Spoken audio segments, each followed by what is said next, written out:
dando continuidad a la segunda ronda de conferencias del cuarto día de la primera Convención Mundial Deporte, Actividad Física y Salud 2021. Nos acompaña el doctor Cristian Húngaro desde Perú, con el tema Mental Training y Autoeficacia en Competición. El doctor Cristian Húngaro es doctor en Salud Pública, es magíster en Psicología del Deporte, es magíster en Coach Deportivo, fue psicólogo en Juegos Olímpicos Londres y Río. Tiene un premio nacional en Psicología del Deporte y es psicólogo de las selecciones peruanas de Taekwondo y de los equipos deportivos de la Universidad Peruana de Ciencias Aplicadas. Adelante, doctor Cristian Húngaro. Estimados amigos, gracias por acompañarme en esta ocasión para tratar el tema sobre Mental Training, una propuesta desde la perspectiva de mi experiencia personal y profesional a cargo de algunos equipos deportivos aquí en Perú. Así que va a ser un gusto estar con ustedes en este breve tiempo. Y por supuesto también mi fuerte abrazo al Colegio de Entrenadores Deportivos y al buen amigo Pedro Gómez. Que continúen los éxitos y gracias por esta oportunidad de compartir espacio con tantos excelentes especialistas del campo del deporte. Entonces, sin más, vamos a mencionar que el Mental Training, es decir, el entrenamiento mental, la preparación psicológica, es un conjunto de estrategias que vamos a proporcionar y que derivan del entrenamiento en sí. Es importante este concepto porque noto con alguna preocupación que la preparación psicológica parece estar enfocado solo del lado del deportista y muchas veces se olvida contextualizar, es decir, considerar los factores de influencia ambiental.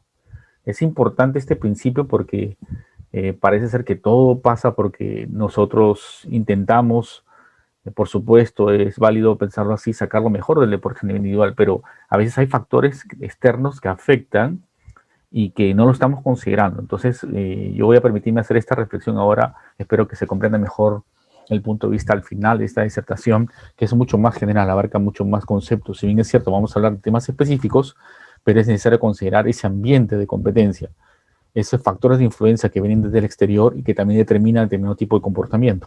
Entonces, en conclusión, el Mental Training trata de fortalecer justamente aquello que todos conocemos un poco, las habilidades psicológicas que se determinan o se denominan fortaleza mental. Entonces, vamos a trabajar en esta ocasión con 4 variables, 4 habilidades. La primera de ellas es el factor motivacional. Siempre los enfoques son variados. Lo único que voy a mencionar con respecto a motivación es que no debe confundirse con el estado de ánimo. Lo vamos a explicar en unos momentos. La motivación es esa fuerza que orienta al resultado, pero se trabaja. La motivación se entrena. No depende del estado de ánimo, depende de la conciencia del objetivo a lograr. Eso es importante, que se eduque al deportista para buscar el máximo rendimiento posible. Pero eso conlleva todo una planificación y un control de esas variables que queremos trabajar con el deportista para que forme conciencia, conforme la actitud correcta. La gestión emocional, que podríamos resumir de la siguiente manera, sería proporcionar el entrenamiento para que el deportista pueda tener la posibilidad de que esté a nivel emocional de la manera que necesite estar. Atención con este concepto, que necesite estar. No es que quiere estar, necesita en función de lo que va a encontrar en competición. Entonces, muchas veces esta gestión emocional está digamos, aludido al concepto de que no esté ansioso, de que trate de estar relajado, pero hay algunas veces en que el estado emocional está ligado a lo que el adversario hace o el equipo hace, y entonces justamente esto es uno de los temas que estoy enfocando como inicio de esta conversación, que siempre estamos orientándonos al tema de que debería estar tranquilo, relajado, concentrado, pero nos olvidamos de lo que ocurre al frente. A veces no necesita estar así, necesita estar consciente y lúcido de cómo se siente y cómo debe buscar mejores niveles de activación o mejores niveles de respuesta. Entonces es un tema interesante en la gestión emocional. La concentración, en este caso, no está referida a esas habilidades que tienen que ver con la dirección que tengo de los sentidos, ¿no es cierto?, respecto al campo de acción, sea externo o interno, ¿no es cierto?, no está referido a eso. Está referido a esa capacidad de continuar enfocado en las metas que yo quiero lograr, a un mediano o largo plazo, enfocado en el plan de trabajo del entrenador, enfocado en mi proyecto deportivo personal. Un poco vamos a hablar sobre eso. Y principalmente en mi concepción, muchos de los temas de concentración se enfocan también del aspecto técnico, pero poco hablamos de que la principal característica de la concentración es un componente ansiógeno cognitivo, es decir, una forma de pensar. Por eso es importante trabajar con el autodiálogo, pero ese autodiálogo tenemos que saber que no se trata de que yo le ponga necesariamente unas pautas de creencia al deportista, ¿no es cierto?, que es el mejor y que piense en positivo, como esta corriente que está viendo últimamente, sino se trata de que el deportista a través de sus evidencias vaya construyendo su identidad. Y esa identidad puede tener un mensaje que él mismo va analizando como resumen de lo que va logrando día a día. La autoeficacia, un término traído de la psicología social, de Bandura específicamente para los interesados, que nos dice que es un concepto, en pocas palabras, relacionado a esa percepción que tiene el deportista de saber que lo que le entrenó le alcanza para tener resultados. Entonces, como no sabemos el resultado final de una competencia, porque no será divertido saber quién va a ganar antes de tiempo, ¿cómo el deportista tiene esa confianza? Lo hace a través de evidencias. Mientras las evidencias de entrenamiento se asemejen mucho más a las condiciones reales que va a encontrar en competencia, el nivel de confianza se incrementará. Pero para lograr esa confianza, lo va a hacer a través de eficacia. Eficacia es el uso correcto, por ejemplo, de la técnica, el uso correcto de pensar, de tomar decisiones en el momento apropiado. Eso lo llamamos táctica. Digamos, de poder tener control, un control responsable sobre los propios procesos que le corresponden dentro de su preparación o dentro de la preparación que el entrenador puede asignar. Es decir, mientras más evidencias tenga de ese logro, mayor eficacia presentará en competencia. Ya no es solamente el tema de rendimiento deportivo, de lo que hace con el gesto técnico, sino también es de cómo administra todos estos recursos en el momento que va a competir. Y, por supuesto, una cosa importantísima, ¿sí? Yo creo que en todo trabajo hay que planificar cuál es el perfil que esperamos lograr después del entrenamiento, o sea, cómo llevamos al deportista. En el caso psicológico, podemos tratar de plasmar, de proyectar una serie de indicadores que dicen, hacia eso queremos llevar a mi deportista. Cuando yo trabajo con un atleta de cualquier deporte, lo que quiero hacer es llevarlo a esto. Eso es lo que persigo. Por supuesto, las características específicas dependen de cada deporte, es decir, el cómo lo hago va a variar de deporte a deporte, pero sí mentalmente yo tengo esta propuesta, quiero llevarte a esto. Entonces tiene que tener una actividad consciente, significa saber todo el tiempo lo que tiene que hacer, por qué lo hace y para qué lo hace. Agudeza perceptual, aquí se incluyen aquel desarrollo perceptual específico. Por ejemplo, no solamente es ordenar la información a través de los sentidos, procesar correctamente, sino habilidades que tienen que ver con el propio deporte. Por ejemplo, el desarrollo del sentido del tiempo, de la profundidad, de la orientación. Todo eso se va a ver incrementado, ¿no?, cuando se planifica un trabajo de mental training. Aumento o mejora de la concentración, aquí sí netamente referido al concepto, llamémoslo así, la efectividad ante la presentación de determinados estímulos, el tiempo de respuesta, la variabilidad de la respuesta, todo eso se va a ver incrementado como sinónimo de concentración. Pleno control sobre las acciones, mucho mayor dirección, mucho mayor capacidad de logro, deseo de competir, ese deseo de competir consciente de estar lúcido y, digamos, bien claro sobre lo que tiene que hacer su actuación para alcanzar el éxito. Y podemos tener algunos indicadores de cómo el deportista, una vez que tiene fortalecida esa confianza, puede incrementar los esfuerzos de la voluntad a través de esa misma seguridad que le da su propio entrenamiento y, por supuesto, también incluso llegar a exigencias máximas. Por supuesto, no estamos hablando de que corra riesgo su salud ni física ni psicológica, pero sí podemos ver aquello que en el deporte normalmente nosotros llamamos sacrificios, ¿no? Pero sacrificios por un bien, no un sacrificio para lesionar al deportista ni exponerlo mucho más de lo que se debe a situaciones de riesgo, ¿no? Si no se trata de ese esfuerzo consciente que uno sabe que vale la pena esforzarse más, vale la pena ir un poco más allá del límite porque vamos a obtener algo positivo. Todos estos fundamentos van a descansar sobre una base muy importante que tampoco debe descuidarse. Debemos recordar que cuando uno va a hacer uso de recursos psicológicos, tiene que considerar también factores, como señala un momento, ambientales, factores circunstanciales, factores de contexto.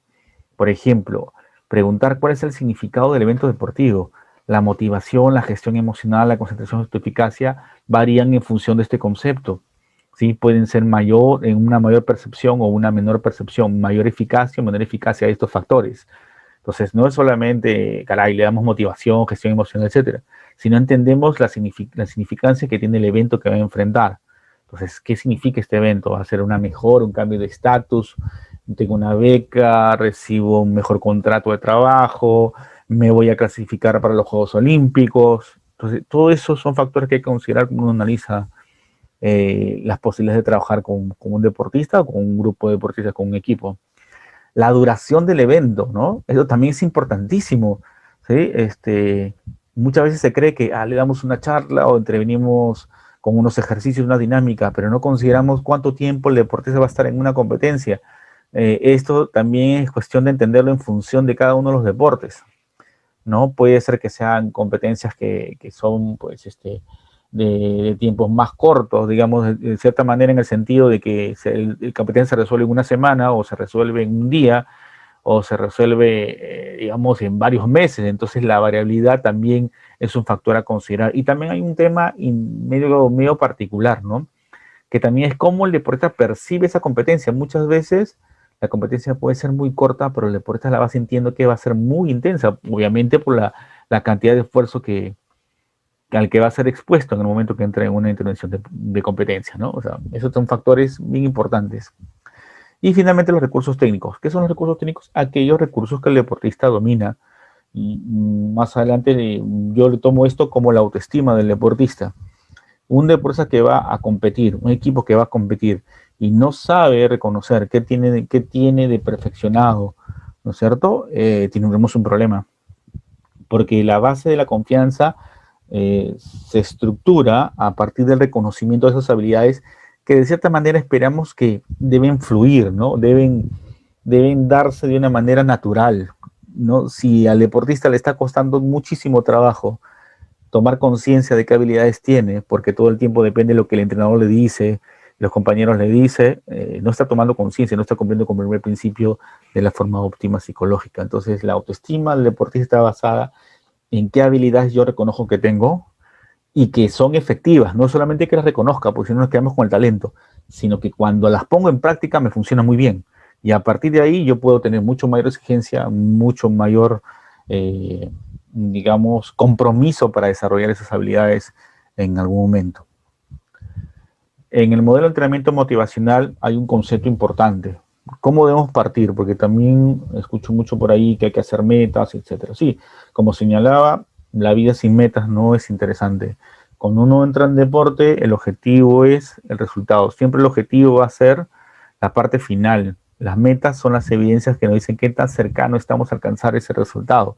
Tenemos que tener, como señalaba hace un momento, evidencias de ese logro progresivo.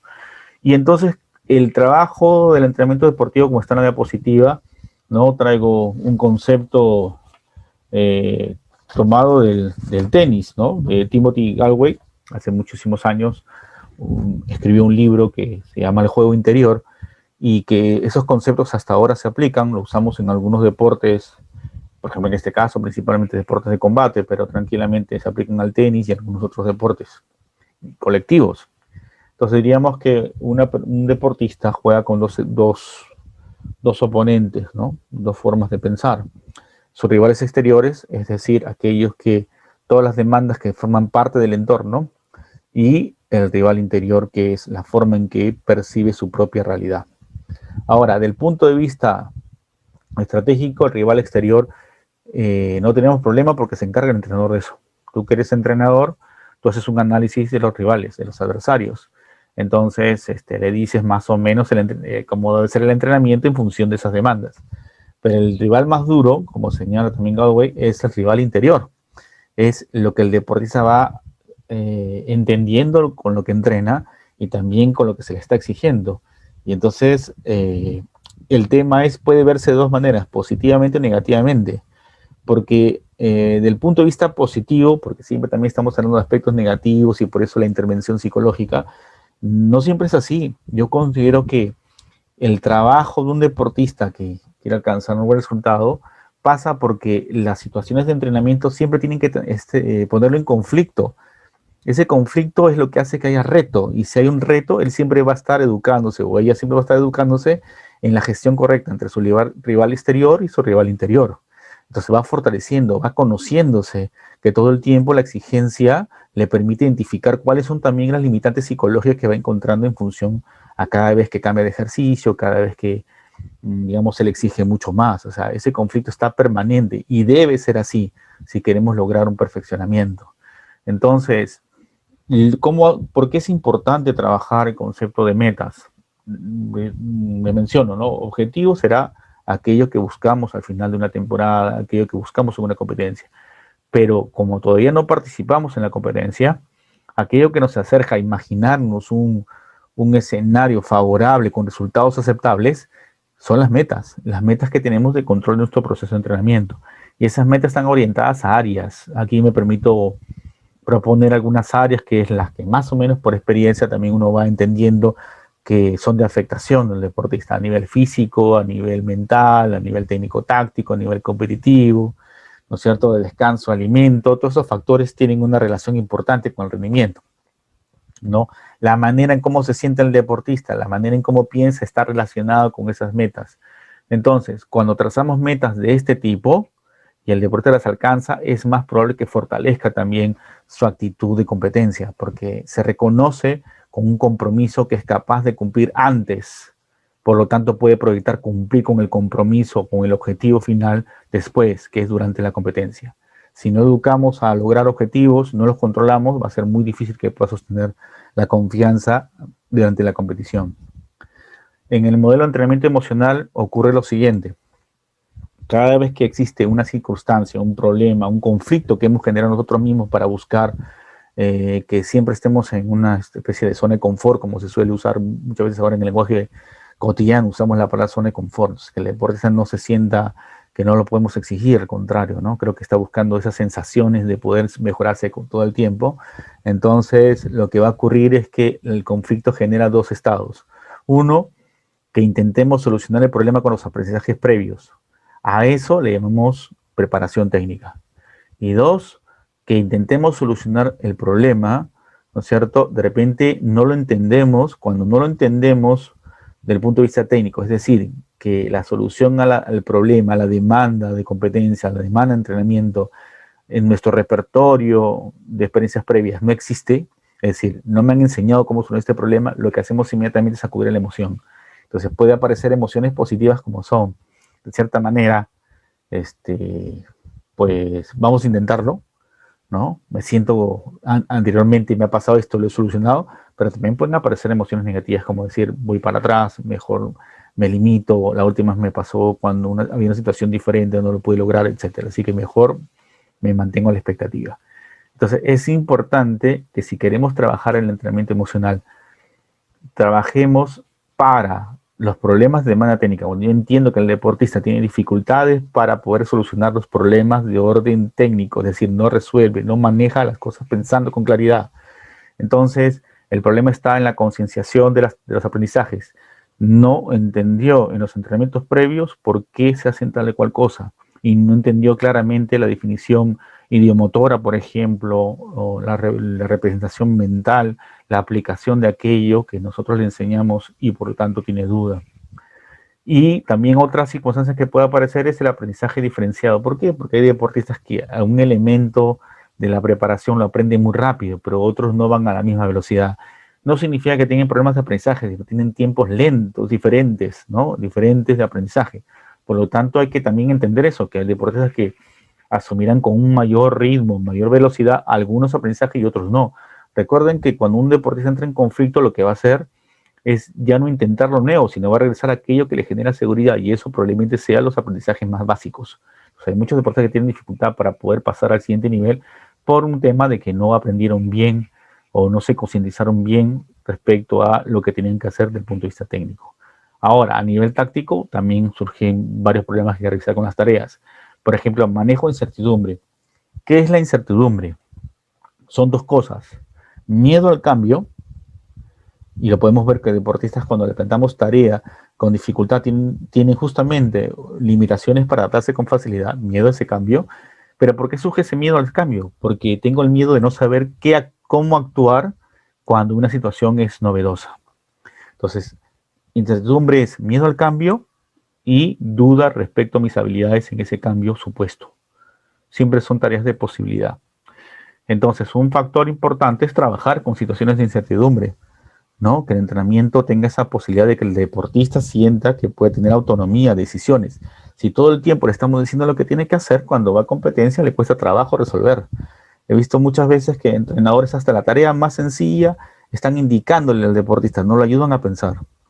Entonces, hay situaciones en que dejar, por más que como entrenadores queremos resolver o como psicólogos queremos ayudar, el deporte también necesita que le den su espacio de autonomía, de que se equivoque. Hay momentos dentro de la preparación que podemos darnos el tiempo para que se equivoque y que aprenda a través de su propio razonamiento.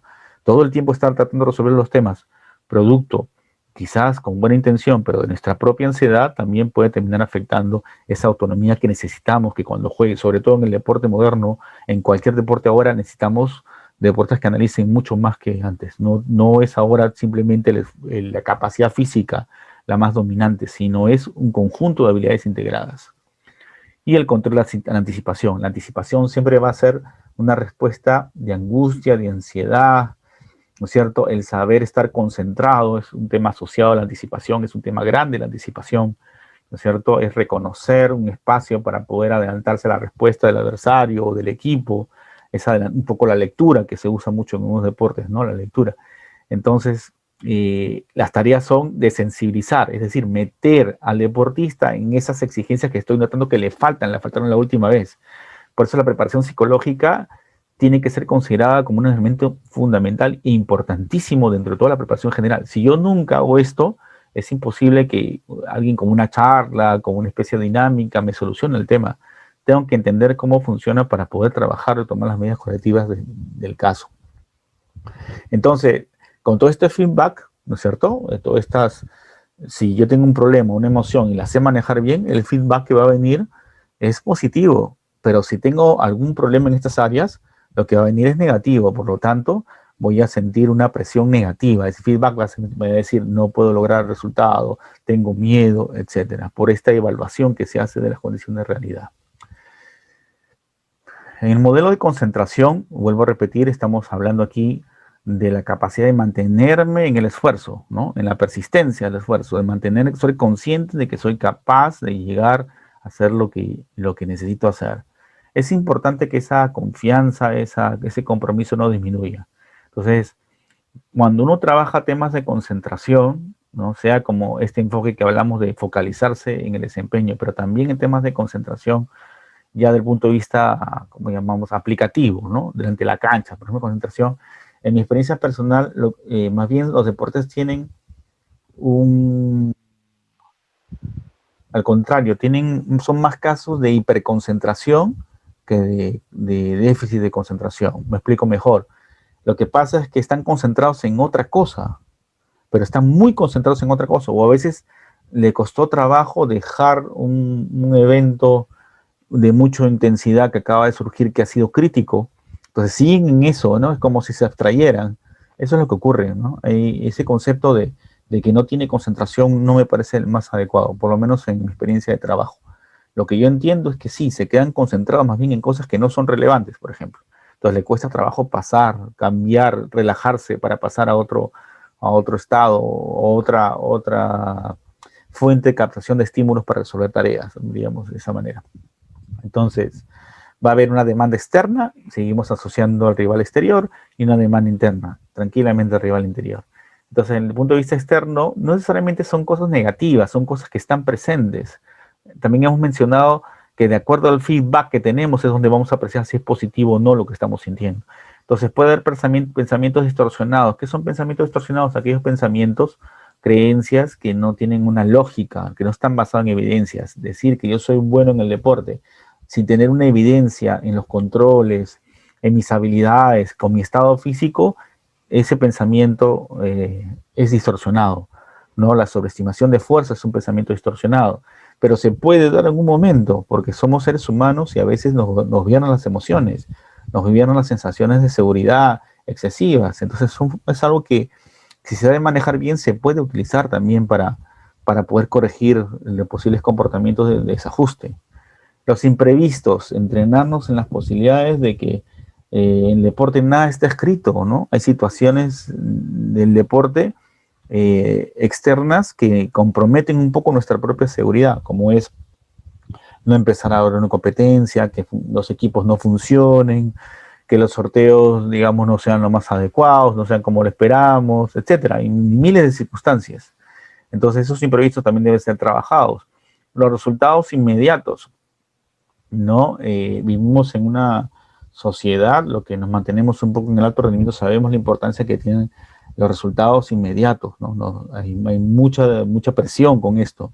Entonces, el deportista tiene que, de cierta manera, desarrollar habilidades para manejar esta presión constante, que forma parte de lo que es como deportista y que viene del entorno, viene de entrenadores, de dirigentes y todo lo demás. También está, por supuesto, la relación con el entrenador, que yo quiero rescatar un elemento muy importante que forma parte quizás de los fundamentos del Colegio de Licenciados en Entrenamiento Deportivo, que es la función pedagógica, ¿no? La importancia que el entrenador no sea un transmisor de técnica o simplemente alguien que da tips, ¿no es cierto?, basado en su experiencia como ex competidor.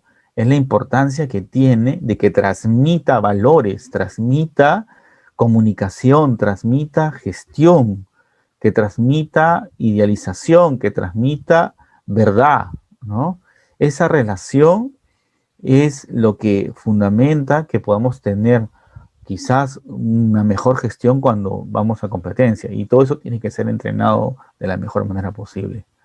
Del lado interno están las autoexigencias que uno mismo como deportista se pone. Eso no, como digo, no tiene por qué ser cosas negativas, sino es cómo estamos percibiendo que eso nos afecta. La autoexigencia es buenísima, que un deportista diga que no se conforma con lo que entrenó, que se va a seguir superando, quiere más, ¿no es cierto? Esos son indicadores positivos, pero hay que saber entenderlo en un contexto.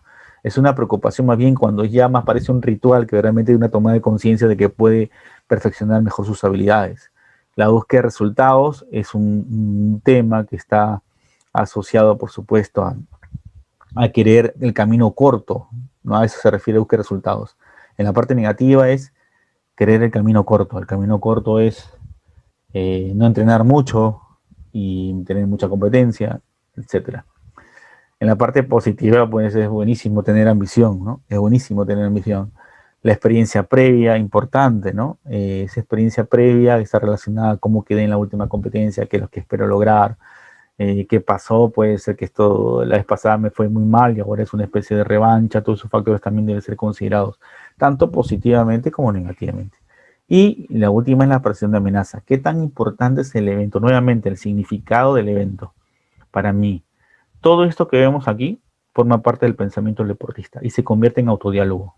Y esos diálogos pueden ser positivos, pero son positivos basados en lo que el análisis anterior que me dice que es positivo, que debo pensar positivamente, porque todo para mí ha sido positivo, pero también se convierten en negativos cuando, ¿no es cierto?, es un tema emocional que no logro superar. Siempre los aspectos positivos están relacionados con la forma que tengo de pensar y las emociones que acompañan ese pensamiento. En cambio, las formas negativas son primero la emoción negativa y luego los pensamientos negativos. Entonces, no siempre esas tareas de decir vamos a pensar en una frase, vamos a desarrollar una creencia nueva, está basado en un concepto de realidad, está basado en un intento de solucionar algo, pero es mucho mejor que el deportista construya ese pensamiento basado en su propia experiencia. Y esa experiencia está en el entrenamiento que acaba de hacer, no el que fue del pasado, sino lo que está haciendo ahora. Si no toma conciencia de eso, va a ser muy difícil que logre tener ¿no es cierto?, esta fortaleza mental que todos esperamos y que le permita tener mejores niveles de concentración y mejores niveles de adherencia al compromiso con el objetivo del entrenamiento que se ha planteado para la temporada. Y finalmente, el modelo de autoeficacia que señalaba en unos minutos previos, que era la capacidad que yo tengo yo de darme cuenta que lo que entrené me alcanza para ganar, me alcanza para lograr lo que yo deseo, ¿no es cierto? Porque en el momento que yo entrené algo y me sentía con mucha confianza porque me salían bien las cosas, si voy a competir y no sale de acuerdo lo que yo había entrenado, inmediatamente se pierde la confianza y empezamos a buscar recursos como los que señalaba, a través de las emociones. ¿sí? A desesperarme o a ser más agresivo, a perder concentración. Esas son formas de entender que las cosas no están yendo bien. Entonces, la eficacia es una gestión de habilidades que en forma general podría decir así. Tenemos que trabajar el análisis objetivo de las propias capacidades del aprendizaje a transferir. Análisis objetivo. Si no refortalecemos el tomar conciencia de por qué entrenamos, para qué entrenamos, y no logramos contextualizar ese aprendizaje, va a ser difícil que el deporte tenga una fortaleza mental a través de un programa de mental training. La autopercepción verbal y procedente de compañeros, ¿no es cierto? Porque muchas veces, fíjense, a veces le decimos al deportista las capacidades grandes que tiene, pero aquí en el Perú decimos que no se la cree. Y eso pasa porque a lo mejor está acostumbrado a que personas de autoridad como entrenadores, psicólogos, médicos, etcétera, le estén diciendo eso todo el tiempo, pero es mejor a veces también que a través de talleres, de dinámicas, en donde no necesariamente se fortalezcan aspectos positivos del deporte, sino de integración, los mismos compañeros le hagan ver a la persona que tiene habilidades que aprendió en el deporte y que también puede transferir a otros contextos de, por ejemplo, de diversión o de integración. A veces eso ayuda mucho, fortalece la capacidad de la confianza del deportista. Aprendizaje de modelo a través de experiencias de otros. Qué importante es que revisemos información sobre otros deportistas que quizás en la dificultad que tenemos para desarrollar una tarea lo hayan hecho y hayan tenido éxito. Atención con esto porque estos modelos de aprendizaje no están basados, por ejemplo, si yo soy un deportista que mide 1,76 y mi deportista modelo mide 2,10 m, no se parece mucho a mí. No se parece mucho a mí. Lo que yo tengo que buscar es un deportista que ha sido exitoso en mi deporte y con mis mismas características para que me muestre el camino de saber que una persona con mismas condiciones puede hacer aquello que yo me imaginé. Porque muchas veces cuando no tomamos conciencia de esto, el deportista aprende a compararse y por compararse con lo que no tiene empieza a perder confianza. Ah, yo perdí porque no medía 2,10 m. Porque el ideal está así, el ideal está en la perfección, ¿no? En la imagen perfeccionada, pero en la realidad no es así. Hay deportistas que, como sabemos todos, de repente no tienen las condiciones somáticas, como queramos decirle, psicológicas, biológicas, neurológicas, como queramos verlo, sin embargo es capaz de tener grandes resultados. Y finalmente el deportista que llega a ser campeón, ¿no es cierto?, es el que manda las normas, ¿no es cierto?, es el que dice cómo este deportista con esta talla o con una menor talla, mayor peso, es el que manda en el estándar, ¿no? Es el que admiramos, así que es el que cambia las reglas. Por eso es importante que estos modelos sean tomados con cuidado. El establecimiento de objetivos, ya lo hemos hablado hace unos momentos, como incentivos de control motivacional, ¿no? Esto no se trata de que hoy quiero entrenar, no quiero entrenar como señalado, se trata de que tengo que cumplir un objetivo. Y esta tarea me va a ayudar muchísimo como valor, no solamente en el deporte, sino en lo que yo haga. Entonces es muy importante estimular los objetivos como concepto de control del propio comportamiento y también de la regulación emocional, porque primero va a primar el objetivo antes que el estado de ánimo, y así desarrollamos el espíritu de sacrificio. Todas estas habilidades van a estar desarrolladas también con algunas otras habilidades que forman el deporte en forma transversal. Quizás no sabíamos que hacíamos esto, pero sí lo hacemos. Desarrollamos inteligencia emocional, el deporte se adapta con facilidad a todos los cambios, debemos buscar eso. El trabajo en equipo, ni hablar, así sea deporte individual, igual un trabajo de equipo entre entrenador, atleta. Entonces, el trabajo de equipo, la orientación al logro, no a la motivación del estado de ánimo, sí a la motivación de que lo que importa es lo que se logra alcanzar. Por supuesto que es importante entender el estado de ánimo, sí, pero más importante es entender el espíritu de sacrificio.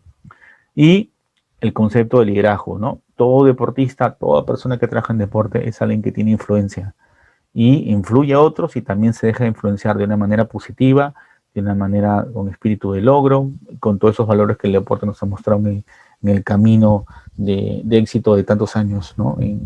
En el mundo, ¿no? Y en la historia de la humanidad. Entonces, sin más, quedo agradecido por haberme permitido esta posibilidad de acompañarlos con ustedes, que les mando un fuerte abrazo. Hasta pronto. A continuación, nos acompaña el maestro Juan Manuel Rotter desde México, con el tema Visión de la actualidad en el deporte. El maestro Juan Manuel Rotter es licenciado en Ciencias de la Comunicación con maestría en Administración y Mercadotecnia. Es director de alto rendimiento en el Instituto del Deporte del Estado de Nuevo León. Es subdirector general de Calidad para el Deporte en CONADE. Es analista deportivo en diferentes medios con experiencia en 4 Juegos Olímpicos y múltiples eventos internacionales, y empresario en la industria del deporte desde 2009. Adelante, maestro Juan Manuel Rotter. ¿Qué tal, amigos de la primera convención mundial de deporte, activación física y salud 2021 del Colegio Profesional de Licenciados en el Entrenamiento Deportivo? Gracias por la invitación, gracias por contemplarme para platicar sobre pues la visión del deporte actual.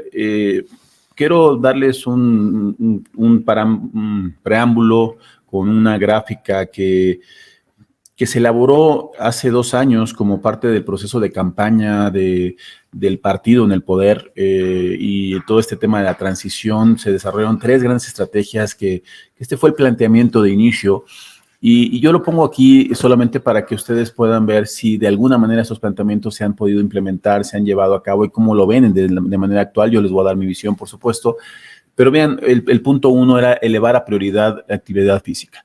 Era crear un Comité Nacional de Actividad Física donde estuvieran las principales dependencias, secretarías, la Secretaría de Salud, de Hacienda, de Educación, junto con, por supuesto, la CONADE, para desarrollar algunas estrategias. Por ejemplo, lo que están haciéndose en la Ciudad de México con la parte de las bicicletas en las zonas urbanas. Bueno, pues tratar de también promover en los parques, en los jardines, estrategias que impacten no solamente a una ciudad, sino a todo el país. Lo segundo era deporte para todos, el deporte social, el deporte recreativo, no solamente para llevarlos hacia el alto rendimiento, sino también para un tema de actividad física y de salud nacional.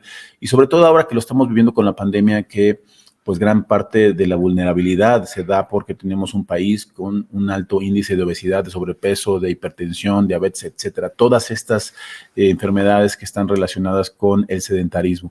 Entonces, había que buscar hacer más ligas interescolares, municipales, apoyar al deporte adaptado, al deporte convencional.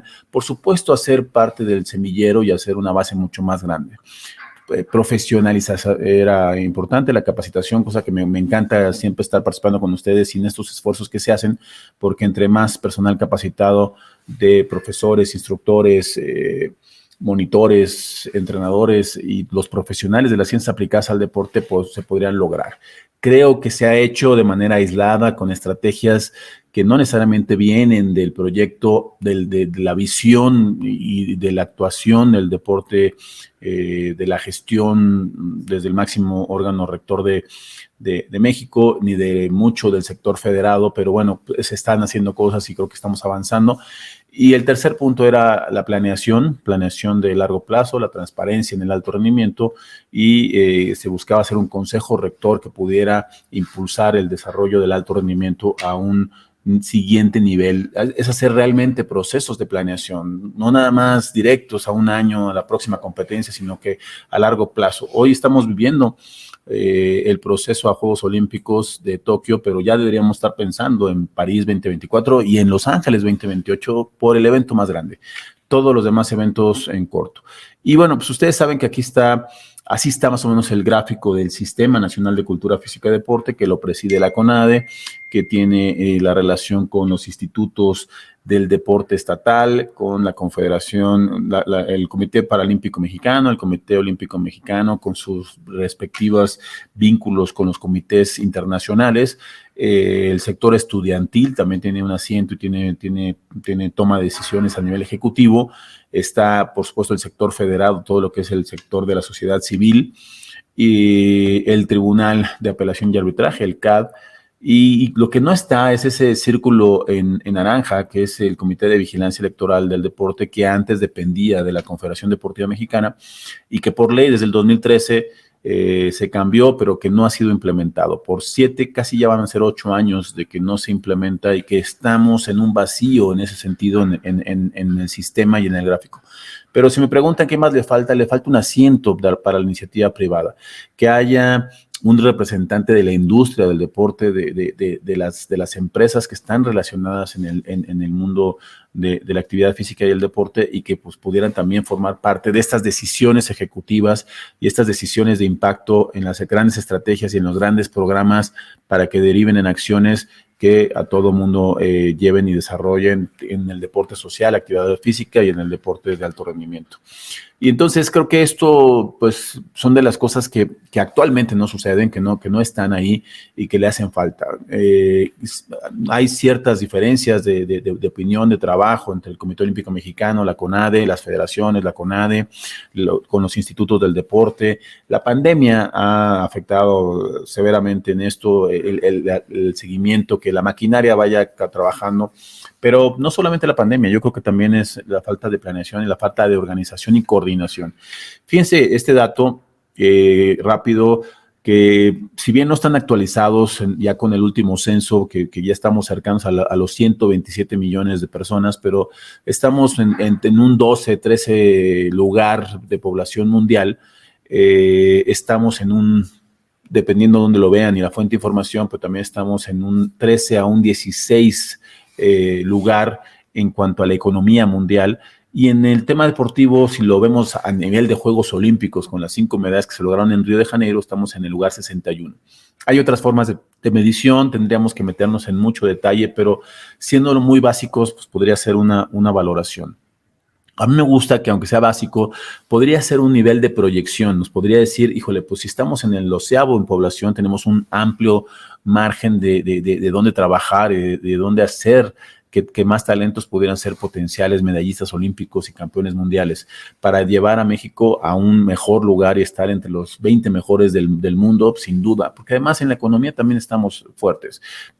Bueno, o sea, estamos entre las mejores economías del mundo, pero bueno, con todas las deficiencias que ya conocemos, y eso también nos tendría que poner en una posición de ventaja, no solamente con el apoyo, con el recurso del gobierno. Tendría que haber más proyectos, más estrategias y más planteamientos donde también se pudiera trabajar de la mano con la industria privada, con los medios de comunicación, con todos los medios que tienen que ver alrededor de la actividad física y el deporte, haciendo más espectáculo, haciendo más ligas profesionales sólidas, como empiezan a avanzar, por ejemplo, la liga de fútbol americano, la liga de voleibol, la de básquetbol, que ha tenido sus problemas, etcétera, etcétera. Pero creo que sin duda tiene que ser un planteamiento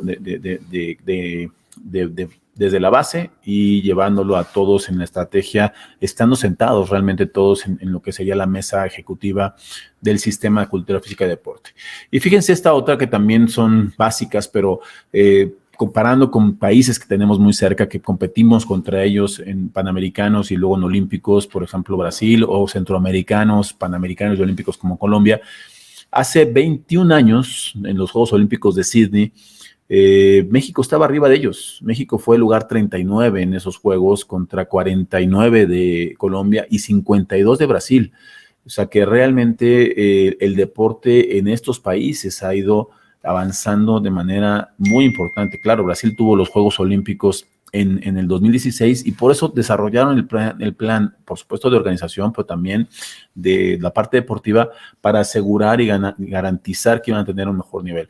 Ellos habían puesto como meta estar entre los 10 mejores en los Juegos Olímpicos, pero bueno, no lo lograron, se quedaron en el lugar 13 con todos los problemas que tuvieron para hacer los Juegos, problemas de corrupción. Ustedes saben y ustedes lo escucharon, pero al final, deportivamente hablando, sí se le invirtió, sí hubo un gran desarrollo, los atletas viajaban por todo el mundo, tuvieron los mejores recursos para entrenadores, para cuerpo multidisciplinario, se hicieron competencias internacionales de muy alto nivel en Brasil. Entonces se elevó el potencial y se alcanzó el desarrollo.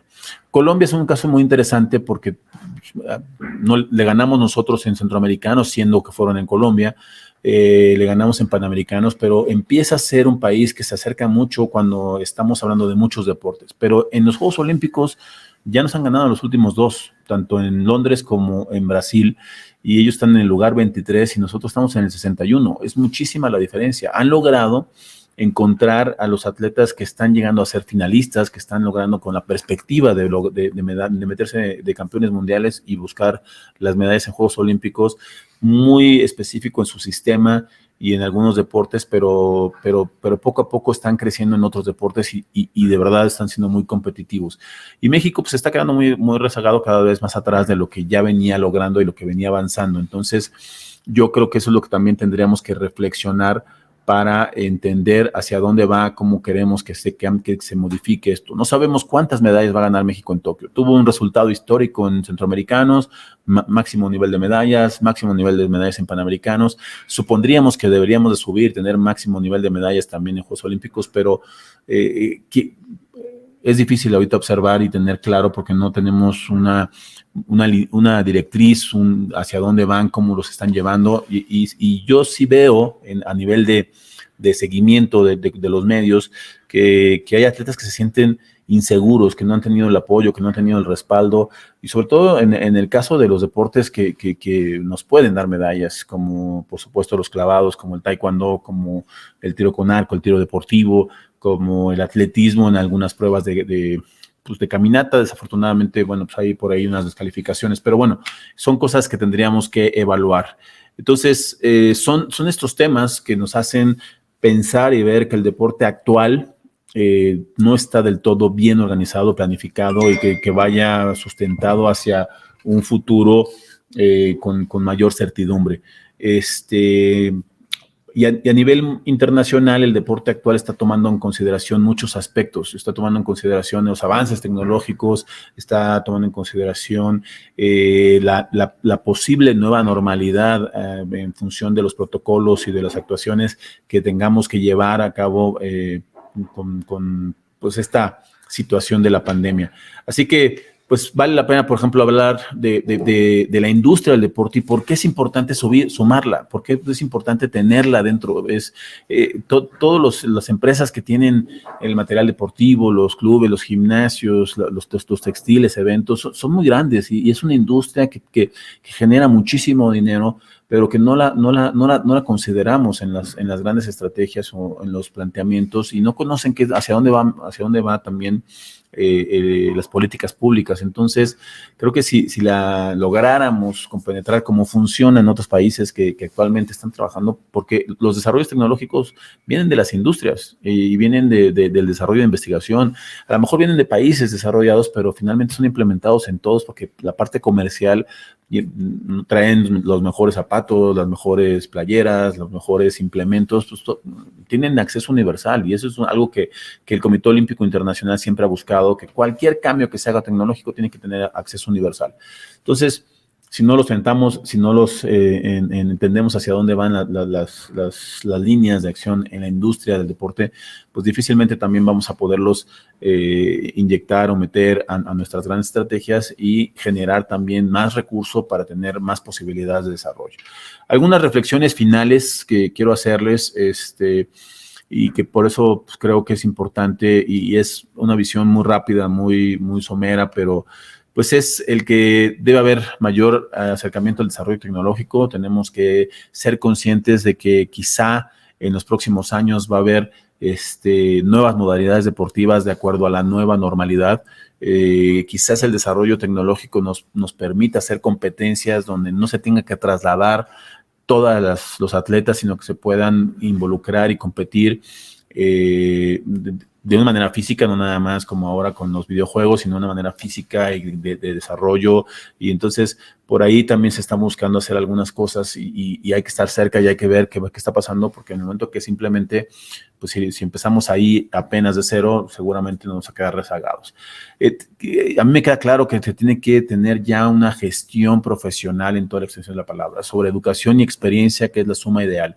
Si no tenemos líderes que estén preparados y que tengan los años de experiencia en el desarrollo del ámbito deportivo, difícilmente vamos a encontrar los procesos de planeación y de coordinación necesarias para la coordinación con el sector salud, con los protocolos de atención y organización y seguimiento para el desarrollo del deporte.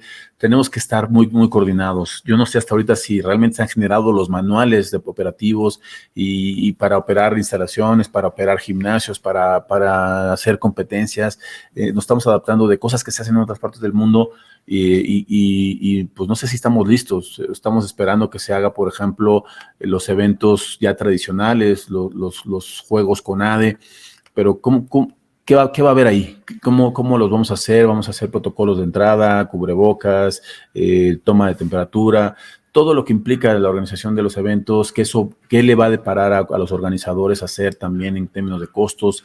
Y yo creo que ahí es bien importante que haya una línea de acción por parte de la máxima autoridad y que todo el mundo esté meramente involucrado. Ya empiezan a haber eventos internacionales, nacionales, importantes en el país y hay que aprender de las experiencias, hay que empezar a intercambiar, hay que ver opiniones. La situación de la pandemia pues, es diferente, el país es muy grande, es diferente de lo que pasa en el sureste, con el centro, con el norte, en el Bajío, etcétera, pero pues creo que lo más importante es que sí exista una situación relevante de parte de pues todos los actores y que ya pongamos líneas de acción y que pues, nos digan hacia dónde vamos en el 2024, que es donde se termina esta administración, y si hay capacidad de organización y de pensar en estrategias que traslade el tema sexenal y que podamos pensar hacia el 2028. Otra vez, insisto, para mí el 2028 es el gran evento donde podemos hacer algo si lo sabemos planear desde ahora.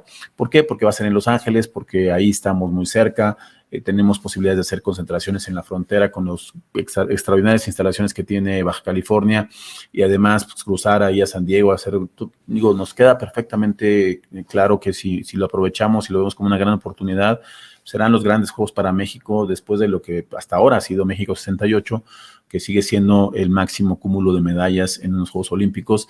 Y bueno, pues haciendo la combinación y haciendo el equilibrio donde también trabajemos la activación física, trabajemos el deporte para todos, profesionalicemos y tengamos mejor preparada todo el recurso humano en toda la extensión de la palabra, no solamente en el tema de entrenamiento deportivo, sino que en todas las ciencias aplicadas al deporte y en la gestión deportiva. Nos hace falta mucha preparación en gestión deportiva, bases sólidas de administración, de mercadotecnia, de comunicación, de liderazgo, del trabajo en equipo, de todos los elementos que tendría que tener un buen gestor en el deporte, economía, contabilidad. Realmente hay muchos temas y muchas áreas que luego no se tocan y que se deben de trabajar. Pues esta es mi participación. Muchísimas gracias. Estoy a sus órdenes y me pueden encontrar en esta cuenta, @jmrotter en Twitter. También por ahí me pueden encontrar en Facebook y tenemos pues un canal que es Carrot TV Sports Plus, donde tocamos estos temas y hablamos cada semana de algo que tenga que ver con el mundo del deporte y su problemática. Así que pues síganos. Muchísimas gracias. Hasta luego. A continuación nos acompaña el maestro Hermes Mena de Cuba con el tema Periodización de MAPYEP.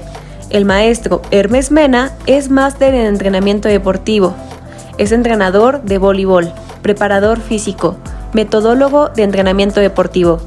Es maestro en la Universidad Autónoma de Querétaro en la carrera de licenciatura en Educación Física y Ciencias del Deporte. Adelante, maestro Hermes Mena. Buenas tardes, mi nombre es Hermes Ramón Menas Medina, licenciado en Educación Física y Ciencias del Deporte, máster en entrenamiento deportivo, especialista en voleibol, preparador físico, metodólogo, maestro de la Universidad Autónoma de Querétaro en la carrera de licenciatura en Educación Física y Ciencias del Deporte, donde imparto las materias de voleibol y entrenamiento. Me honra nuevamente la invitación del CEPLET, en especial de Pedro Gómez Castañeda, por darme la oportunidad nuevamente de tratar el tema de periodización clásica o tradicional de MAPYEP. Y comenzaría diciendo que en la planificación clásica o tradicional se entrena para poder competir, no así en los modelos contemporáneos que compiten y entrenan. Y es ahí, en esas palabras, que yo me centro para analizar y poder entender que no es posible que, siendo el entrenamiento deportivo un proceso a largo plazo, quieran que nuestros jóvenes atletas compitan y entrenen, cuando lo que se necesita en esas edades es desarrollo, es entrenar para crear las bases que le darán el soporte para poder llegar al alto rendimiento, estando aptos para poder cumplir con las exigencias que tiene la alta competición. Es por eso mi interés en seguir abordando, que para mí sigue siendo un tema de suma importancia en los atletas jóvenes, la periodización de MAPYEP, por sus características que sí se ven muy bien estructuradas para estas edades cadetes y juveniles. Si tenemos el cuidado, la organización y el conocimiento para darnos cuenta que en estas edades lo más importante no son las competencias, es crear unas bases sólidas, tanto físicas como técnico-tácticas, en los deportes. Y eso solo se podrá lograr con más horas de entrenamiento que de competencias.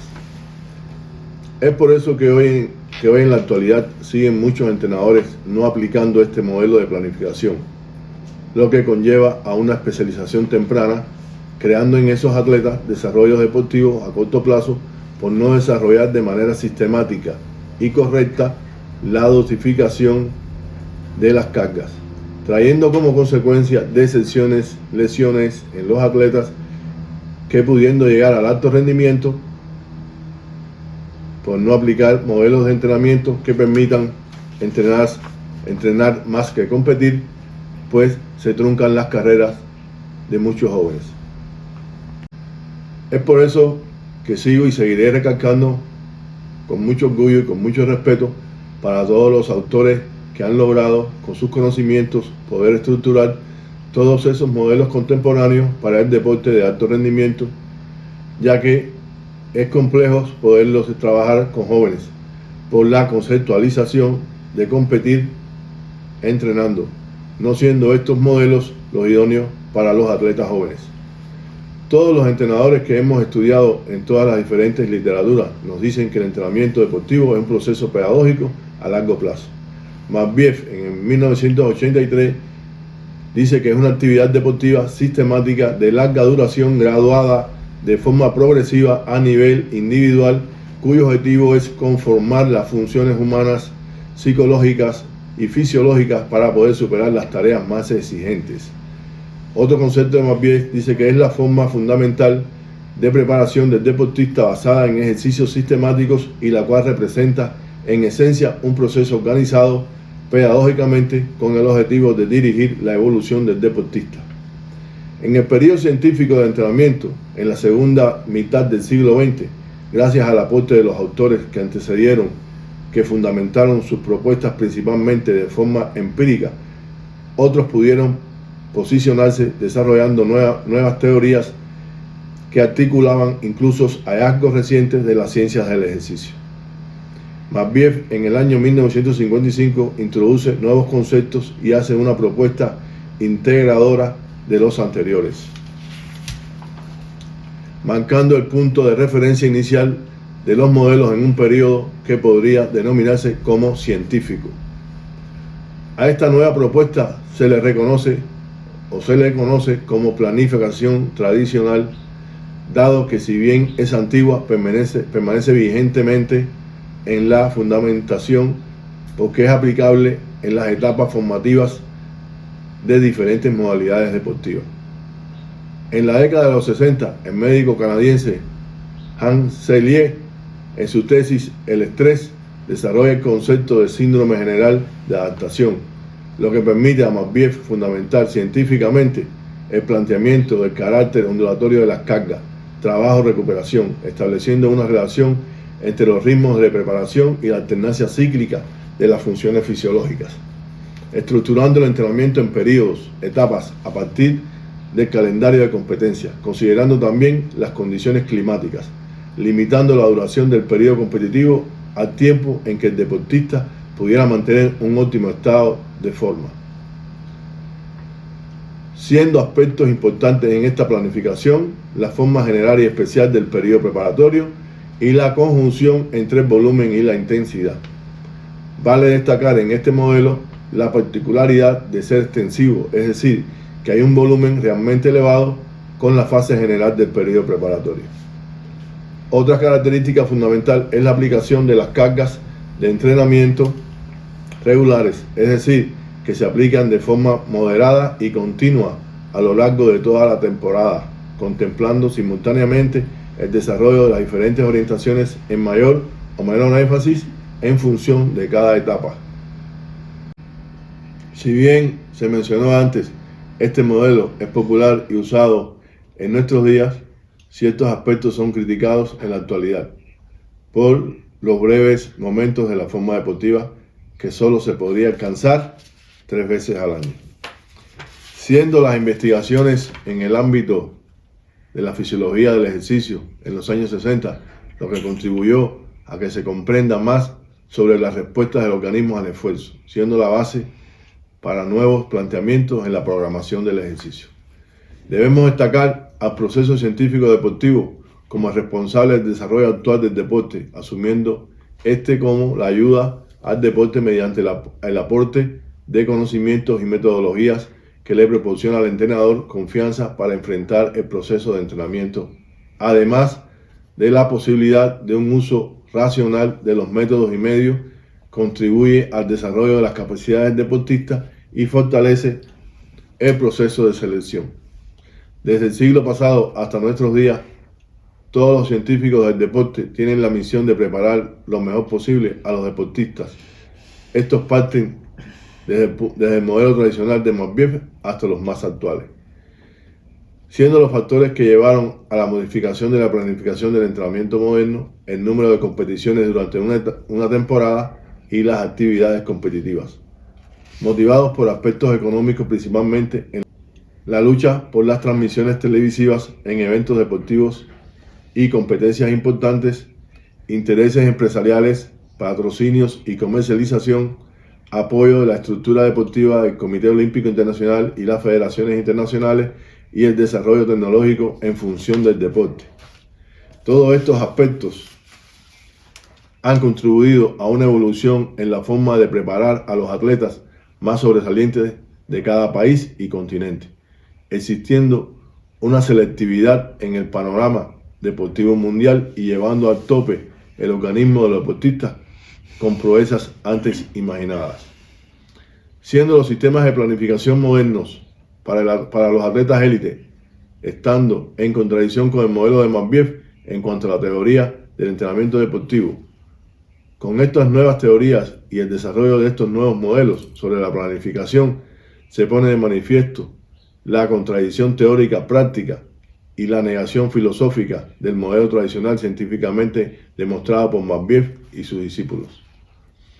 Y con los avances científicos que atributan al deporte y la genética del deportista modificada, descubriendo mecanismos para potenciar la rapidez y el aguante físico de los atletas, siendo investigaciones de las más controvertidas y alentadoras al diseño genético del futuro deportista.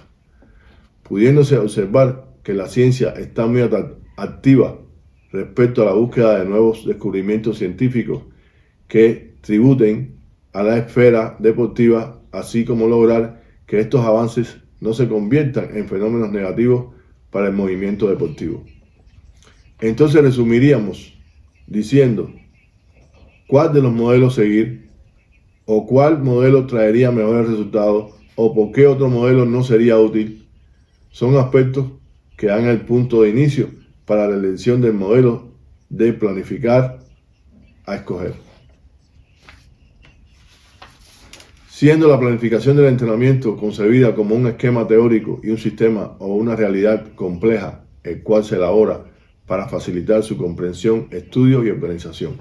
No obstante, el deporte, como otras manifestaciones del hombre, ha evolucionado, lo que hace que cada vez los procesos de entrenamiento sean más rigurosos, más específicos y más diversificados, atendiendo a las necesidades específicas, aunque esta diversificación puede traer confusiones en el momento de decidir qué modelo es el más indicado y que presente las mejores características para determinado contexto, puesto para cada modelo tiene sus puntos a favor, en contra, así como traer buenos o malos resultados. Los modelos de planificación han evolucionado históricamente, esto debido a las necesidades cambiantes y en constantes ajustes de cada deporte en particular. Esta evolución la podemos constatar en 3 periodos importantes. Después del origen hasta 1950, desde 1950 a 1970 y desde 1970 hasta la actualidad. Esta clasificación por evolución puede simplificarse mencionando 2 tipos de modelos de planificación, el tradicional y los contemporáneos. La aplicación de cada modelo está condicionado por las características de cada deporte y nivel de rendimiento de los atletas, ya que ellos deben pasar por un proceso a largo plazo, lo que les permite irse adaptando a las cargas que en cada momento de su desarrollo deportivo debe ir aparejado con el modelo a aplicar o planificar. Entonces, ¿cuál sería la relación entre resultados deportivos y el modelo de periodización del entrenamiento deportivo utilizados por los entrenadores para que se pueda cumplir este proceso a largo plazo sin afectar ni decepcionar a los entrenados? Con la aparición de la diversificación en los modelos de periodización, hace la necesidad de conocer qué modelo tiene mayores influencias sobre determinados contextos, conocer cuáles traen los mejores resultados y que nos permitan hacerse una idea de qué camino seguir. El conocimiento de estos modelos permitirá que los nuevos entrenadores empiecen sus procesos de entrenamiento si de verdad tienen estudios y bases científicas en la planificación para poder guiar a sus procesos de periodización y de esta manera permitirle a estos procesos que sean más acelerados y que puedan alcanzar los resultados deseados. Actualmente no existe ningún estudio que determine cuáles son los modelos que se están utilizando y su relación con el resultado deportivo. Por lo tanto, la relación entre el resultado deportivo y el modelo utilizado es responsabilidad del entrenador, siempre y cuando respete los procesos de enseñanza-aprendizaje a largo plazo.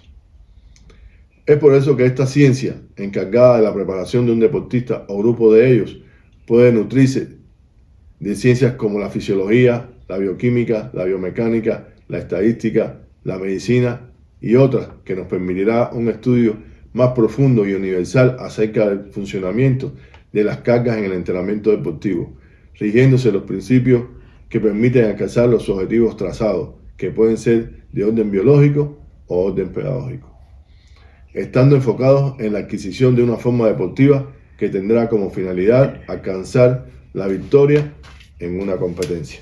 Sobre los modelos tradicionales, más bien considerado como el padre de la planificación moderna, postuló un modelo de la década de los 50 que aún hoy en la actualidad tiene vigencia.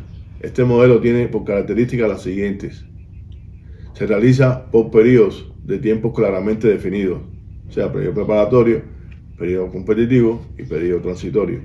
La orientación del entrenamiento está enfocada a los procesos adaptativos mencionados en la teoría de Seidel. Existen 3 fases de la forma deportiva a lo largo de la preparación del deportista. Los calendarios de este modelo prometen pocas competencias, por lo que resulta conveniente ubicar periodos donde el estado de rendimiento sea mayor. La relación en la forma general y especial en dependencia de la etapa, siendo mayor unas que otras. La planificación comprende un carácter continuo, respetando los procesos de recuperación, el aumento progresivo de las cargas y la ondulación y división de las cargas por ciclos. Con todos estos aportes hechos por Matveev, ¿por qué en la actualidad tienen vigencia? Porque fueron científicamente probados y porque se obtuvieron resultados deportivos por muchos años a nivel mundial y olímpico, aplicado en muchos deportes. Como conclusión, llegamos al punto que los diferentes modelos de entrenamiento, los resultados deportivos, se obtienen en dependencia de los años de experiencia del entrenador, junto con el conocimiento y el estudio de las actualizaciones o capacitaciones para poder desempeñar su trabajo con una renovación en los conocimientos, haciéndose necesario e imprescindible la preparación académica que les ayude en la preparación deportiva que tiene a cargo y que no sigamos trabajando el entrenamiento con conocimientos adquiridos de manera empírica y no científicamente probada. Y que todos estos eventos que se realizan con el afán de nutrir y actualizar a los nuevos entrenadores y ya experimentados también nos sirva para recapacitar y tomar conciencia de la labor tan importante y la responsabilidad que tenemos con la comunidad deportiva y en especial con los nuevos talentos deportivos, que con mucha ilusión se entregan de manera sistemática al proceso de entrenamiento deportivo, buscando lograr resultados deportivos sin violar los procesos y poder llegar al alto rendimiento.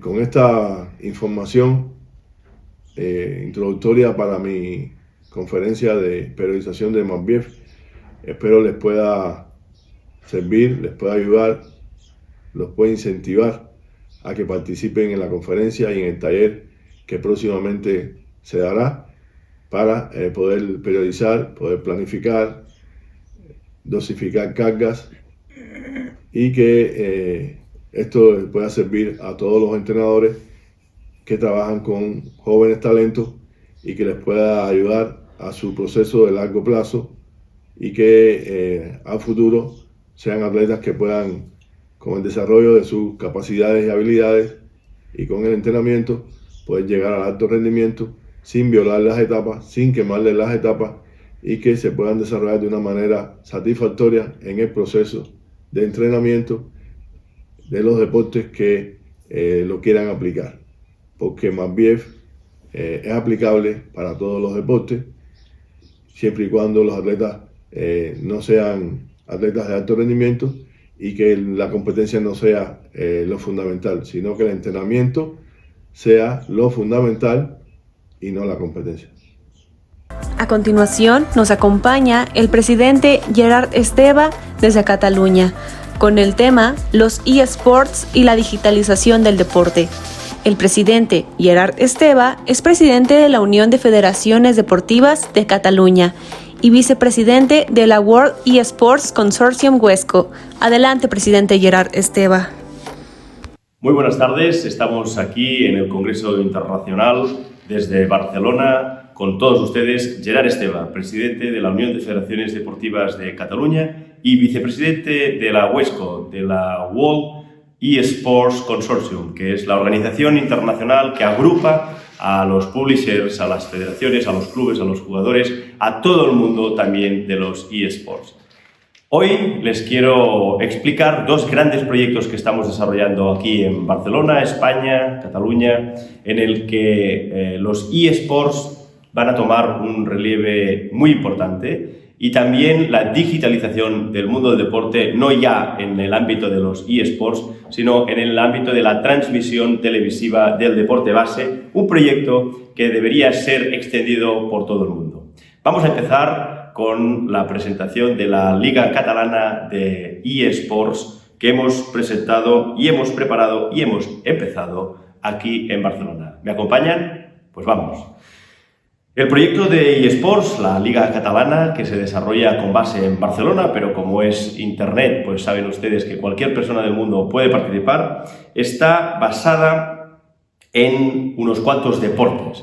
Vamos a explicar primero de todo cuál es la diferencia. Hay mucha gente que se piensa que los eGames pues, son todo el mundo deportivo y no es así. Los eGames es una definición genérica en el que lo que desarrolla, lo que engloba su definición es precisamente todos los juegos. Estamos hablando de juegos genéricos, no solo los juegos deportivos, sino también los juegos de lucha, de estrategia, etc. League of Legends es un buen ejemplo, de hecho es el más participado en el mundo como eGames, pero no es eSports debajo la definición que el Comité Olímpico Internacional está haciendo respecto a esta materia.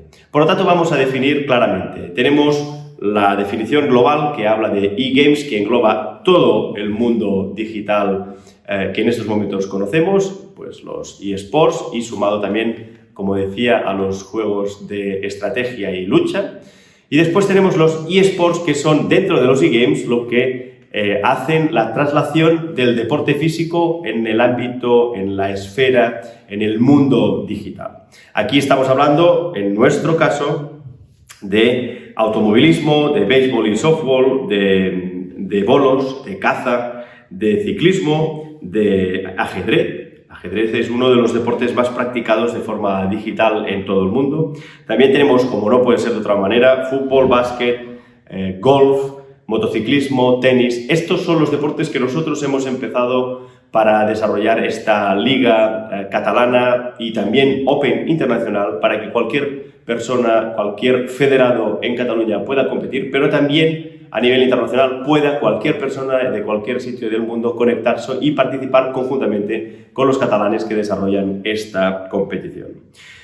Vamos a dar unas cifras que creo que son relevantes y las vamos a acotar a nivel español, pero esto puede ser exportable al resto de países. Los eSports han generado millones de euros en España en el último año. Y fíjense ustedes, en el último año tenemos más de 5,5 millones de practicantes solo en España. Saben ustedes, España tiene 45 millones de habitantes y de federados, es decir, que practiquen deporte físico habitual y de forma regulada, estamos alrededor de los 4 millones. Y estamos hablando que el deportista de eGames está ya por encima del deportista federado, estamos por encima, muy por encima, con estos 5,5 millones de entusiastas. Esto quiere decir claramente que los eSports están cogiendo una dimensión absolutamente predominante en el mercado español, en el mercado catalán, pero también en el mercado internacional. El resto del mundo no es una excepción, al contrario, hay algunos países que aún estos índices son mucho más preponderados y mucho más potentes que en la propia, digamos, los propios números que tenemos nosotros aquí en España, y por lo tanto los eSports nosotros creemos que deben ser liderados por la parte de las federaciones deportivas. Esto, como cualquier industria económica y deportiva, genera muchos, digamos, sitios de trabajos, de profesionales, jugadores también profesionales, desarrolladores de programas y todo el entorno, toda la escala de valor que está en el entorno de los eSports. Cada vez hay más interés en los videojuegos. Es evidente que el factor juventud y el factor COVID ha acelerado también la práctica deportiva digital de todo el mundo, digamos, que antes estaba en la parte física y ahora se está trasladando, combinando las dos, en muchos casos, también en la digital. Y nosotros, como Unión de Federaciones Deportivas de Cataluña, como una organización tradicional del mundo del deporte, creada en principios de 1900, lo que creemos es que las federaciones, que los clubes, los que sin ánimo de lucro, que son los que han vertebrado tradicionalmente el deporte aquí y en todo el mundo y que están bajo el gran paraguas del Comité Olímpico Internacional, deben ser los que lideren también las competiciones del tema de los eSports. Aquí hay una confrontación de intereses entre los players, entre los que son los jugadores, los publishers, que son los que desarrollan el propio juego, y evidentemente las propias federaciones, que son las que marcan las normas de la competición. Pero creemos que es imprescindible que haya una apuesta clara por parte insisto, de las estructuras tradicionales de las federaciones y los comités olímpicos nacionales de todo el país, de todos los países, que lideren, que cojan con buena sensación, con buena actitud y incorporen también los eSports. Les vamos a dar unas cifras que van a ser también, yo creo que muy interesantes. Nosotros tenemos calculado con encuestas y por lo tanto con cifras más o menos científicas que nos dice que más del 50% de los federados que actúan de forma física en el deporte practican su deporte de forma digital. Les voy a poner un ejemplo. Ahora hemos tenido una regata internacional, probablemente la más importante es la Vendée Globe, que sale de Francia, da la vuelta al mundo y vuelve a La Rochelle, población tradicionalmente muy potente en el mundo de la vela. Pues bien, habían inscritas 25 embarcaciones. ¿Saben ustedes, paralelamente en la regata, cuánta gente ha participado con el juego de la Vendée Globe digital y que han hecho conjuntamente con los barcos físicos de forma digital la regata? Pues han llegado a más de 12 millones de personas que han estado haciendo la regata. Una regata que antes podían solo disfrutar 25 personas, ahora pueden disfrutarlas más de 12 millones en directo y viviendo, evidentemente no las mismas sensaciones, pero participando digamos, muy activamente con el mundo digital del deporte y de la prueba en concreto. Por lo tanto, es también una manera de una capacidad clara de las organizaciones tradicionales, de los eventos tradicionales, para hacer de altavoz respecto a lo que están gestionando, lo que están, digamos, compitiendo, y por lo tanto creo que es una oportunidad, insisto, que los clubes y las federaciones tienen que ser capaces de liderar. Aquí ha habido una controversia internacional muy potente. Hay mucha gente del mundo tradicional pues, que se niega a entender, que se niega a reconocer, que se niega a ver esta realidad, una realidad que como un tsunami nos va a pasar por encima de todo el mundo del deporte y que, insisto, nosotros desde Barcelona, desde Cataluña, desde Europa, hacemos una apuesta clara y decidida para el reconocimiento y para el liderazgo en el sí de los comités olímpicos, de las federaciones y, por lo tanto, de las estructuras tradicionales para integrar todo el mundo de los eSports. Lo que hemos hecho ha sido 3 tipos de competiciones. Por un lado tenemos las Open, que son las competiciones en las que pueden participar cualquier persona del mundo, en el que hay torneos de un día, de un fin de semana, de una semana. Vamos combinando, donde hay premios también para motivar la participación. Tenemos también una liga regular, en el que los federados pueden participar y, por lo tanto, durante todo el año pueden ir desarrollando la competición. Y, por último, tenemos las competiciones por temporada, que son aquellas que tienen una duración, pues no de todo el año, pero sí de una parte, y que son copas, campeonatos pues, regionales, provinciales, municipales o nacionales, como hemos hecho en la Liga Catalana.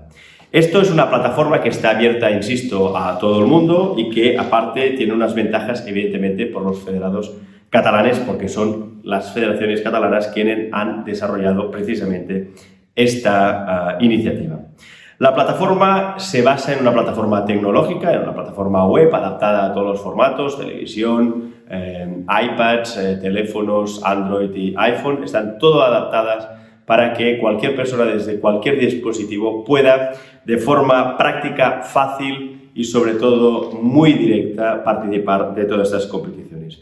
Hay un espacio para las federaciones, para la promoción, para explicar lo que son, lo que hacen y para todo el proceso de inscripción de las competiciones. Hay un registro, un calendario de las pruebas y después hay una aula también muy importante para poder dar trucos, para poder enseñar, para poder explicar, para poder, digamos, dar instrumentos, herramientas a los practicantes, ya sean los propios federados, con unas ventajas, pero también a nivel internacional abierto a todo el mundo, para que puedan mejorar en la práctica del deporte que les gusta y que están desarrollando. Por otro lado, tenemos también los detalles de todas las competiciones, de los reglamentos, las noticias, entrevistas en players y gamers que son pues, de relevancia, que son líderes en el mundo digital y que de esta forma pues, podemos también desarrollar. Y evidentemente, como he dicho al inicio, los premios. Unos premios que tienen que motivar a la gente, que tienen que motivar la participación también internacional. Esta plataforma, pues tendremos las clasificaciones, los cuadros de competición, el espacio personal también de cada uno de los jugadores, donde podrán tener el tracking de todas las competiciones, cómo han quedado, qué es lo que han hecho, de qué forma han actuado y cuál es su evolución en el sí de las distintas competiciones. También habrá, como no puede ser de otra manera, pues un soporte técnico para cualquier problema que pueda haber. Como les he dicho al principio, les he dicho a las federaciones, pero estamos trabajando con distintos juegos online. Estamos hablando del Assetto Corsa de automovilismo, de la PS4, que seguramente ustedes conocerán. También de béisbol, pues el The Show, que es uno de los más practicados sobre todo en América y Norteamérica. La PBA, la Pro Bowling, que también es uno de los juegos más trabajados y más, digamos, completos que existen. The Hunter, el cazador, que también es muy conocido. En ciclismo tenemos Le Tour, que es uno de los también en su modalidad pues, más practicados a nivel del mundo. Tenemos chess.com, que es también la web internacional de ajedrez y que, como les contaba, también con esta serie de Netflix que ha hecho tan famosa, ¿no? El Gambito de Gama, pues la promoción del ajedrez. y como no puede ser de otra forma también pues el FIFA, el FIFA 20 de la PS4 y el PGA Tour para poder practicar el golf. También tenemos el Isle of Man 2 de motociclismo y la Internacional de Tenis, el AO de tenis para la práctica deportiva. Por lo tanto, tenemos unos premios muy golosos para todo el mundo del deporte. Damos y lideramos la parte digital también en el sí de las organizaciones tradicionales. Incorporamos también progresivamente no solo estos deportes que les hemos contado ahora, sino también el resto de las federaciones deportivas que son en Cataluña hasta las 71. Hay algunas que aún no tienen desarrollado el juego, pero que paulatinamente iremos trabajando. La idea de esta Liga Catalana de eSports abierta al mundo también es hacer conocer nuestro país, nuestra ciudad, nuestro deporte. Nosotros tenemos una frase que es: nuestro mundo es el mundo, por lo tanto no es solo importante ser los mejores del mundo, intentar ser los mejores del mundo, tener gente pues preparada para luchar internacionalmente y ser campeones del mundo en las distintas modalidades, sino que los mejores del mundo vengan a nuestra casa.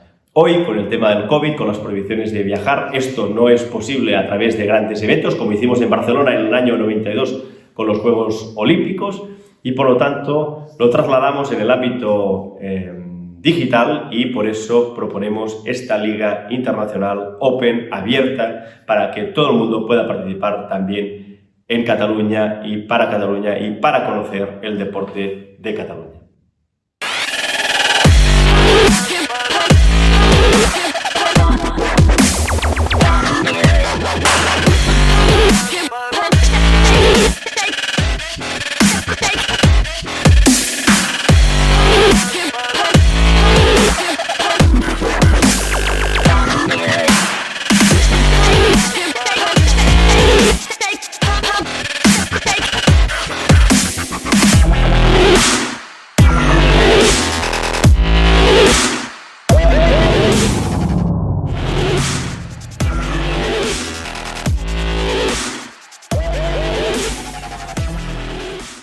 Te invitamos al Bloques de Talleres 7 y 8, en el cuarto día de la primera Convención Mundial Deporte, Actividad Física y Salud 2021. Bloque 7, de 16:40 a 18 horas, Ciudad de México, con el taller Contrología Funcional con la licenciada Olga González y el taller Vida Saludable desde la Educación Física con el doctor Néstor García.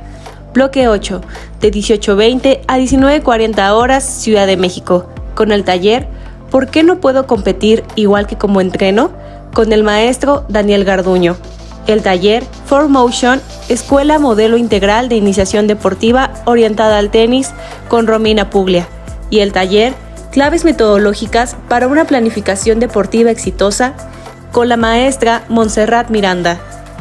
Podrás ingresar a la sesión de Zoom con los datos que aparecen en esta imagen. Si deseas tener constancia de los talleres y conferencias, aún puedes tramitarlas en el enlace fijado en los comentarios de esta transmisión. ¡Te esperamos!